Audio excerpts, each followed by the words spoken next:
નમસ્કાર, સમાચાર સાથે હું છું અક્ષય। ગુજરાત વિધાનસભાના ઉપાધ્યક્ષની ચૂંટણી યોજાશે। ભાજપ તરફથી પૂર્ણેશ મોદી અને કોંગ્રેસ તરફથી શૈલેષ પરમાર વચ્ચે જંગ રહેશે। ભાજપે ઉપાધ્યક્ષ પદે પૂર્ણેશ મોદીને મેદાને ઉતાર્યા છે। પૂર્ણેશ મોદીએ ઉપાધ્યક્ષ પદ માટે ઉમેદવારી નોંધાવી। કોંગ્રેસ તરફથી શૈલેષ પરમાર મેદાનમાં છે। 16મી થશે વિધાનસભાના ઉપાધ્યક્ષ માટેની ચૂંટણી, એટલે સીધી રીતે પૂર્ણેશ મોદી વર્સિસ શૈલેષ પરમાર વિધાનસભાના ઉપાધ્યક્ષ પદ માટે જોવા મળશે। 16મી ફેબ્રુઆરીએ આ ચૂંટણી યોજાવાની છે, જે બાદ નક્કી થશે કે ઉપાધ્યક્ષ કોણ હશે। ભારતીય જનતા પાર્ટી એ બહુમતી સાથે છે અને સામે કોંગ્રેસ તરફથી શૈલેષ પરમારે ઉમેદવારી દર્શાવી છે, અને એટલા માટે હવે પૂર્ણેશ મોદી અને શૈલેષ પરમાર વચ્ચેનો જંગ જોવા મળશે, જે ચૂંટણી 16મી તારીખે એટલે કે સોમવારના દિવસે યોજાશે।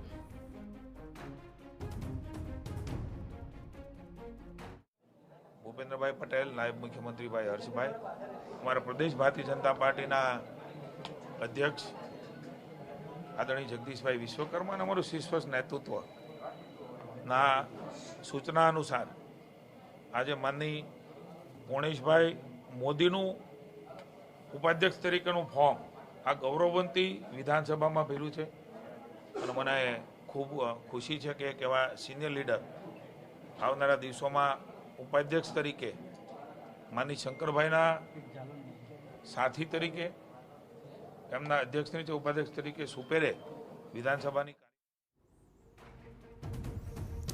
પૂર્ણેશ મોદી અને સામે કોંગ્રેસ તરફથી શૈલેષ પરમાર દ્વારા ઉમેદવારી નોંધાવવામાં આવી છે।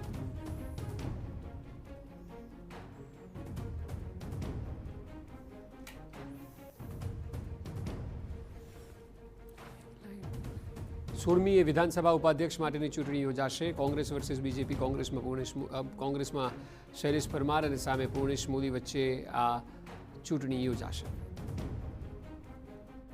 ઉપાધ્યક્ષમાં ભલે અમારી સંખ્યા પણ નથી, પણ અમારો હક છે, અમારો અધિકાર છે। એ હક અને અધિકારને સંવિધાનની બાબતની અંદર, વિધાનસભાની પ્રણાલીની બાબતની અંદર વિપક્ષને આ પદ મળતું હોય તો અમે આ ફોર્મ ભરવા માટે આજે જઈ રહ્યા છીએ। વધુ માહિતી આપી રહ્યા છે પોલિટિકલ એડિટર કિંજલ મિશ્રા। કિંજલ, આમ તો પૂર્ણેશ મોદી જે ઉમેદવારી નોંધાવી છે, ત્યારબાદ હવે કોંગ્રેસ એવું કહી રહ્યું છે કે સ્વાભાવિક છે કે સંખ્યાબળ નથી, પરંતુ લોકશાહીમાં તેઓનો હક છે વિપક્ષ તરીકે ઉમેદવારી નોંધાવવાનો। 16મી તારીખે ચૂંટણી વોટિંગ થશે। देखो, અત્યારની જો વાત કરવામાં આવે અક્ષય, તો ભાજપ અને કોંગ્રેસ તરફથી એક ફોર્મ છે તે ભરાઈ ચૂક્યા છે। મેન્ડેટરી પ્રમાણે એક ફોર્મથી વધારે ફોર્મ છે તો પણ પક્ષ ભરી શકશે નહીં। અને જે લોકશાહીની વાત કરવામાં આવી રહી છે, તો લોકશાહી પ્રમાણે ચોક્કસ જે નિયમો છે કે વિપક્ષને પદ ઉપાધ્યક્ષ મળે, પરંતુ જો ગુજરાતની વાત કરવામાં આવે તો ઘણા સમયથી ઉપાધ્યક્ષ તરીકેનું પદ છે એ પણ સત્તા પક્ષ પાસે જ જતું હોય છે। અને જે રીતે જેઠા ભરવાડ ને એ રાજીનામું આપ્યું હતું ઉપાધ્યક્ષ તરીકે, ત્યારે સ્વાભાવિક હતું કે વિધાનસભા શરૂ થાય તે પહેલા ઉપાધ્યક્ષ તરીકે ની જે ચૂંટણી છે તે થશે। અને આજે બંને જ દાવેદારો તરફથી એક ફોર્મ છે તે ભરવામાં આવ્યું છે।